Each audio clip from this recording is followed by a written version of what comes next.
L'acné, c'est une maladie de la glande sébacée. C'est la glande qui sécrète le sébum. C'est celle qui permet, le sébum c'est un petit film gras qui protège la peau, qui permet que la peau soit pas sèche, qui la protège des agressions, des bactéries.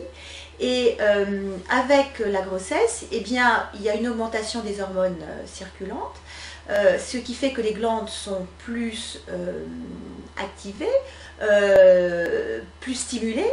Et donc, les femmes qui avaient un peu d'acné ou qui n'avaient pas d'acné parce qu'elles étaient sous pilule, chez certaines, on voit apparaître au cours de la grossesse une acné un peu plus importante.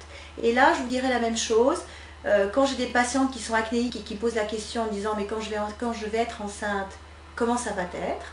Je leur dis « je ne sais pas ». Il y en a certaines, leur acné va s'améliorer, d'autres ça ne va rien changer, d'autres ça va s'aggraver.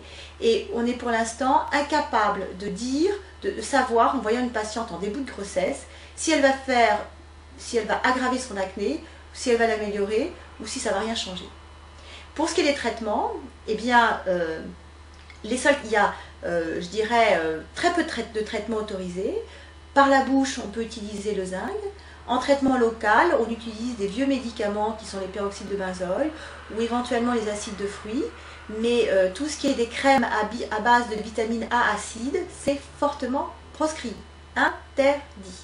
Et donc, moi, toutes mes patientes, quand je leur donne des traitements antibiotiques, par exemple, et que elles envisagent une grossesse, je leur dis bien, le jour où vous êtes enceinte, vous m'appelez, de manière à ce que je vous confirme bien ce qui est arrêté et ce qui est à prendre.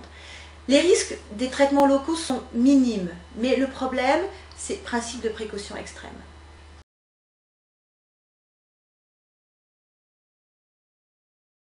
Il y a des femmes qui se retrouvent avec une coupe rose plus importante, des angiomes stellaires, donc elles ont l'acné mais aussi les joues toutes rougeaudes, avec des vaisseaux dilatés, et ça c'est la même chose, c'est la fragilité vasculaire liée à l'imprégnation hormonale.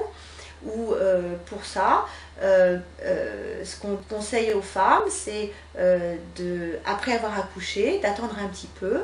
Et si au bout de 3 à 6 mois, la coupe rose ou les angiomes stellaires n'ont pas régressé, à ce moment-là, on peut très bien les traiter avec du laser.